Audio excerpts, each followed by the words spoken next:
અને હૈયામાં હરિનું નામ છે, બીજું તો કંઈ છે નહીં. આપણી પાસેથી શું લૂંટી લેવાનું છે?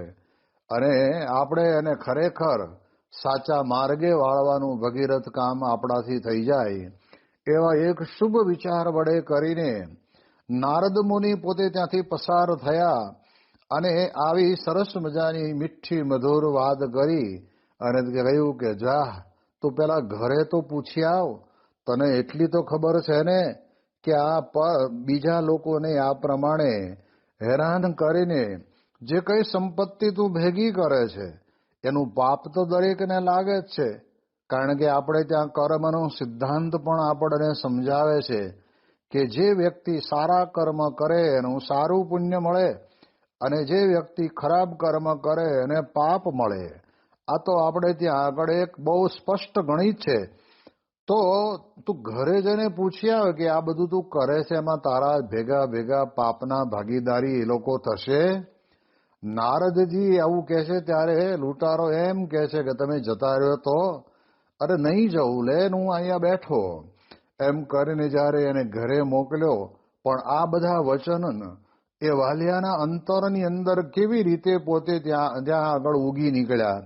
તો એનું કારણ બીજા ઘણા લોકોએ એને વાર્યો હશે કદાચ, પણ એના જ અંતરની અંદર ભયભીત થયેલું અંતઃકરણ થરથરતું હોય અને એ પછી બીજાને શું વારી શકે?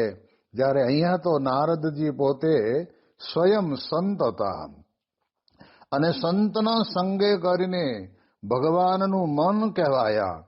એવા જે નારદ મુનિ પોતે ત્યાં બેઠા ઘરે જઈને પૂછે છે અને ત્યારે બધાએ એક જ જવાબ આપ્યો કે અમે ક્યાં તમને કહીએ છીએ કે તમે પાપના પોટલા ભરો, તમે તો અમારું આ કાંડું પકડ્યું છે એટલે હવે તમારે અમારું પાલન પોષણ કરવું એ તમારી જવાબદારી છે. એટલે તમે શું કરો, જે કરવું એ કરો, અને પણ પાપના ભાગીદારી અમે નથી. એવી જ્યારે વાત કરીને એટલે તરત જ એના મનની અંદર સદવિચાર આવવા લાગ્યો. પણ એ વિચારનું મૂળ કારણ કોણ? તો કે જે નારદજી જેવા સંતના મુખમાંથી નીકળેલો આવો આધ્યાત્મિક ઉદ્ગાર, જે સરસ મજાના મીઠો અવાજ અને સાચા માર્ગે વાળવા માટેની આવી અદ્ભુત વાણી, એના કારણે કરીને એને મનમાં વિચાર આવવા લાગ્યો. આવે છે ત્યારે નારદજી તો નીકળ્યા નહોતા, નારદજી બેઠા હતા અને ત્યારે કહ્યું કે બોલ ભાઈ શું થયું? તો કે એ લોકો તો બધા ના પાડે છે, તો પછી શા માટે તું પાપના પોટલા ભરે છે? આ બધું મૂકી દે. તો કે કરવું શું? અને ત્યારે કહ્યું કે આ દુનિયાની અંદર જે વ્યક્તિ ભગવાનનું ભજન કરે છે ને એને ભગવાન કોઈ દિવસ અન્ન વસ્ત્ર ને આબરૂએ કરીને દુઃખ આવવા દેતા જ નથી. એ ભગવાન એનું બધું જ તારા ચાલાવી લે. એટલે હવે તારે આ બધા પાપમાંથી મુક્તિ મેળવવી હોય તો એક જ રસ્તો છે કે તું હરિનામ કર, ભગવાનનું નામ બોલ. અને એને રામ નામ શબ્દ આપ્યો અને રામ રામ રામ રામ કરવા માટે કહ્યું. એ ભજન કરતા કરતા કરતા એને એટલો બધો અંતરની અંદર આનંદ થયો કે જેના કારણે કરીને એ પોતે વાલ્મીકી ઋષિ બની ગયા અને ભગવાન રામચંદ્રના જીવન ઉપર એમણે સરસ મજાની વાલ્મીકી રામાયણ લખી. ત્યારે આપણે વિચાર કરવાનો તો મહારાજ અહીંયા આગળ એ વાત આપણને કરે છે કે જ્યારે પ્રત્યક્ષ ભગવાન દર્શન આપે ત્યારે જે જીવ સંતનો સમાગમ કરીને પુરુષોત્તમ ભગવાનનો આવો મહિમા સમજે, એટલે સંતના સમાગમે કરીને જ આ વાત સમજાય છે. જીરે સંત સમાગમથી થયા મુનિ નારદ રે, મુનિ નારદ રે, હરિનું મન આપ અનેક પતિત ઉધારિયા, તેના જશનો રે, તેના જશનો રે, મોટો પરતાપ સંત સમાગમ કીજીએ જીરે સંત સમાગમથી ટળે જીરે સંત સમાગમથી ટળે. સંતના સમાગમથી આ લોકની અંદર કામ ક્રોધ લોભ બધા દોષ પણ ટળી જતા હોય છે.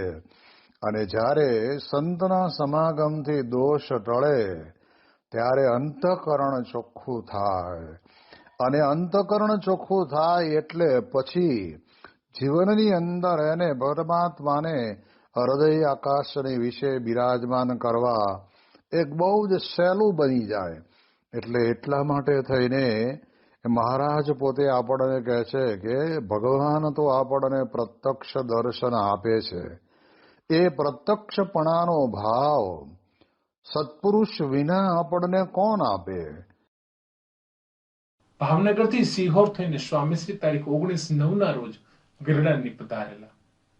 અહીં તારીખ 20/9 રોજ યોગીજી મહારાજ સ્વામીશ્રી સહિત સૌ સહસ્ત્ર ધરે સ્નાન કરવા પધારેલા. યોગીજી મહારાજ કિનારે બેસી લોટા વડે સ્નાન કરતા હતા અને સૌના મસ્તકે જળ ચડાવતા રાજીપો વર્ષાવતા હતા. સ્નાન બાદ તેઓ ધરાની નજીકમાં એક બાવાજીએ બાંધેલી ઝૂંપડીએ પધાર્યા. બાબાજી યોગીજી મહારાજને જરા ભારે અવાજે પૂછ્યું, આપ ક્યાંના મહંત છો? તમે બેઠા છો એ સ્થાનનો હું મહંત છું. યોગીજી મહારાજ તો પોતાની વાત કરવાને બદલે સૌની ઓળખાણ આપવા બોલવા લાગ્યા. આ અમારા સંત સ્વામી સારંગપુર મંદિરના મહંત, આ બાલમુકુંદ સ્વામી ગોંડલ મંદિરના મહંત, અને પ્રમુખ સ્વામી તો સંસ્થાના ધણી. પણ તે વખતે સ્વામીશ્રીએ યોગીજી મહારાજને પૂછ્યું, આપ ક્યાંના મહંત? અક્ષરધામના. યોગીજી મહારાજે લહેકાથી હાથ ઊંચો કરીને બોલ્યા. પેલા બાવાજીને તો આ ઓળખાણમાં કઈ ગતાગમ ન પડી, પણ સંતો ભક્તો તાળી પાડી ઉઠ્યા. ગરડાના નિવાસ દરમિયાન જ તારીખ 22/9 રોજ સૂર્યગ્રહણ થવાનું હતું. તેનો વેધ સવારથી બેસતો હતો. તેથી યોગીજી મહારાજે ભોજન ગ્રહણ કરવાનો સાફ ઇનકાર કરી દીધો. તે વખતે તેઓને સ્વામીશ્રીએ શિથિલ સ્વાસ્થ્યને લક્ષ્યમાં લઈને કંઈક અંગીકાર કરવા આગ્રહ કર્યો. સ્વામીશ્રીની વિનંતી યોગીજી મહારાજ કદી ઠેલતા નહીં. તેથી તેઓ રકાબીમાં થોડો ઉકાળો ગ્રહણ કર્યો હતો. સાંજે 5 થી 6:30 વાગ્યા સુધી ગ્રહણનો સમયો કરીને સ્વામીશ્રી સહિત સૌએ ઘેલા નદીમાં સ્નાન કર્યું. ત્યારબાદ તારીખ 24/9 રોજ રાણપરીના મૂર્તિ પ્રતિષ્ઠા વિધિમાં હાજરી આપીને સ્વામીશ્રી જમરાળા કરિયાણી સારંગપુર થઈને ગોંડલ પધારેલા. ગોંડલમાં ગુણાતીતાનંદ સ્વામીની 101મી તિરોધાન તિથિ નિમિત્તે 3 દિવસનો હરિયાગ અને શરદ પૂર્ણિમાનો ઉત્સવ ઉજવાયો. તારીખ 6-10 રોજ ગ્રહણનો સમય હોવાથી ગુણાતીત જન્મોત્સવની સભા એક દિવસ આગળ રાખવામાં આવેલી. પણ આ સમયમાં સ્વામીશ્રીએ નિભાવેલી ભૂમિકાને એક જ વાક્યમાં વર્ણવતા યોગીજી મહારાજ બોલેલા કે હું સમયમાં સૌને માટે પ્રમુખ સ્વામીએ બધી સગવડ કરી છે. આમ સમયમાં સ્વામીશ્રી એક ધરી સમાન બની રહેતા. સમગ્ર સમય તેઓની આસપાસ ઘૂમતો રહેતો, છતાં તેઓ સદા સેવક ભાવે જ વર્તતા. આ સમયમાં સ્વામીશ્રીના સેવક પ્રગટ ભગતના જમણા હાથની પહેલી આંગળી પાકેલી. તેથી તેઓ પોતાના ધોતિયા પણ પોતાના હાથે નીચોવી શકતા નહીં. એટલે તેઓના તથા સ્વામીશ્રીના ધોતિયા ધોવા નીચોવા સૂકવવાની સેવા રામોદના મોહનભાઈ પટેલ કરતા. આવી પરિસ્થિતિમાં રોજિંદા ક્રમ મુજબ સેવક એકવાર સ્નાન કરીને બહાર નીકળી અને થોડી વારમાં સ્વામીશ્રી સ્નાન કરવા આવવાના હતા. તેઓ માટે પાણી ગરમ લેવા ગયા, પોતાના ભીના ધોતિયા બાથરૂમમાં જ રાખીને. પરંતુ એટલામાં સ્વામીશ્રી આવી પહોંચ્યા. તેઓ સેવકના ધોતિયા એમને એમ પડેલા જોયા એટલે તરત જ તેને છબછબાવીને તારવી દીધા. પ્રગટ ભગત ગરમ પાણી લઈને આવ્યા ત્યાં સુધીમાં તો તેઓના ધોતિયા ધોઈને સ્વામીશ્રી પાણી આવે તે રાહ જોતા બેઠેલા. આ જોઈને સેવકે સ્વામીશ્રીને કહ્યું, તમે શા માટે ધોતિયા ધોયા? તારી આંગળી દુખે છે એટલે. તું આટલી સેવા કરે છે તો મારે થોડી કરવી જોઈએ ને, સ્વામીશ્રી બોલ્યા. તેઓના શબ્દોમાં સેવા કર્યાનો સંતોષ ઝળકતો હતો. જેમ વ્યસની વ્યસન માટે તલસતો હોય તેમ સ્વામીશ્રી સેવા માટે સદા તલસતા રહેતા. પોતે કરેલા ગમે તેવા મહાન કાર્યને કાચી સેકન્ડમાં ભૂલી જનારા તેઓ પોતા માટે કોઈકે કરેલી નાની અમથી સેવા પણ કદી ભૂલતા નહીં. સમય આવે ત્યારે તેનું વળતર ચૂકવી જાણતા.